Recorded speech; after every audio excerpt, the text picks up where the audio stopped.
Hello అండి. నేను మీ జోయ్ సందాన్ని. ఈరోజు ఎంతో టేస్టీగా ఉండే టమాటో పండుమిర్చి పచ్చడి ఎలా చేయాలో చూసేద్దామండి. ముందుగా టమాటోలని, పండుమిర్చిని తడి లేకుండా మంచిగా క్లీన్ చేసి పక్కనుంచేసుకోవాలి. వాష్ చేసి, తర్వాత ఒక ప్యాన్‌లో ఆయిల్ యాడ్ చేసుకునేసి, టమాటోలని, పండుమిర్చితో పాటు పెద్ద నిమ్మకాయ సైజంత చింతపండు కూడా యాడ్ చేసేసుకొని, మంచిగా మగ్గించేసేసుకున్న తర్వాత, చల్లారిపోయిన తర్వాత మిక్సీ జార్‌లో యాడ్ చేసుకునేసి, మీ టేస్ట్‌కి సరిపడినంత సాల్ట్ కూడా యాడ్ చేసుకొని, మెత్తగా గ్రైండ్ చేసుకోవాలి.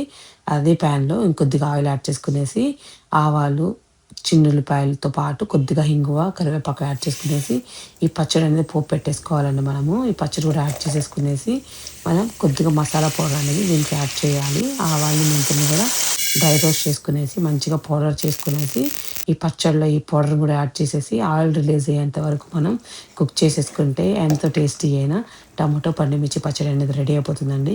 ఈ రెసిపీని తప్పకుండా ట్రై చేయండి. చాలా టేస్టీగా ఉంటుంది.